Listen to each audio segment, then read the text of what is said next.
ఈరోజు నిరంకుశత్వంగా బీజేపీ ప్రభుత్వం ప్రవర్తించిందని ఎంతో సామరస్యంగా ఎంతో సహనంగా ఇక్కడ నినాదాలు తీసి ఈ కార్యక్రమాన్ని అయితే బ్రేక్ చేయడానికి అయితే ప్రయత్నించారో వాళ్ళందరినీ అరెస్ట్ చేసి ఈరోజు బైక్ మీద తేయడం అరెస్ట్ చూపించడం చాలా అన్యాయమని మనతో పాటు శివాజీ గారు అలాగే అదేవిధంగా జిల్లా అధ్యక్షురాలు శిరీష మేడం గారు మనతో పాటు ఉన్నారు. ఈయన అడిగి ఈ నిరంకుశత్వం ఎలా ఏ విధంగా ఖండిస్తున్నారో మేడం గారిని అడిగి తెలుసుకునే ప్రయత్నం అయితే చేద్దాం. చెప్పండి మేడం.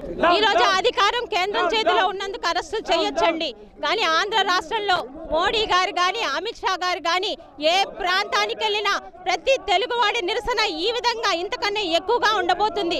3 నెలలు ఆంధ్ర రాష్ట్రానికి చేసిన అన్యాయానికి ఇటు రాష్ట్రంలో ఎలాగో అధికారం రాదు లేదు, కేంద్రంలో కూడా అధికారం కోల్పోబోతున్న బీజేపీ గారికి ఇది మొట్టమొదటి హెచ్చరికల పలాసాలో ఈరోజు పబ్లిక్ అందరూ స్వచ్ఛందంగా వచ్చి చేస్తున్న ఒక వార్నింగ్ లాంటి కార్యక్రమం ఇది.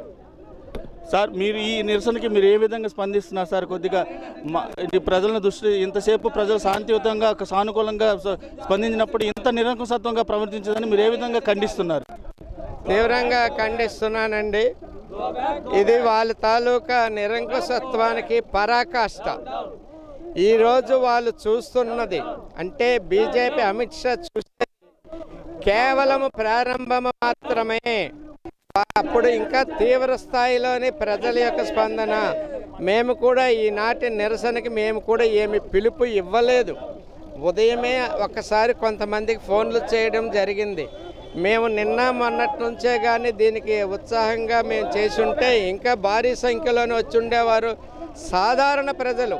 సాధారణ ప్రజలు కూడా కోరుకుంటున్న విషయాన్ని ఇక్కడ మోదీ గారు అమిత్ షా గారు కేవలం వాళ్ళిద్దరే ఈ బీజేపీని భారతదేశాన్ని అని కాదు నేను అన్నది, ఉత్తరాదిని దక్షిణ భారతదేశాన్ని విడగొట్టే ప్రయత్నం కూడా కుట్రలు చేస్తున్నారని కూడా నేను ఆరోపిస్తూ ఉన్నాను.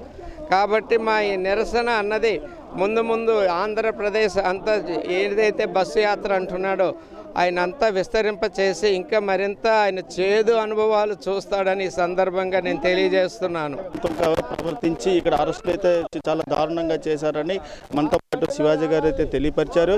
అదేవిధంగా పూర్తి స్థాయిలో తలుచుకున్నట్లయితే పూర్తిగా భూస్థాపిత పరిస్థితి ఏర్పడుతుందని చెప్పేసి మనతో పాటు శివాజీ గారు అయితే తెలియపరిచారు. కెమెరా పర్సన్ అనంత్, సురో, నేత్ర 24 పలాస.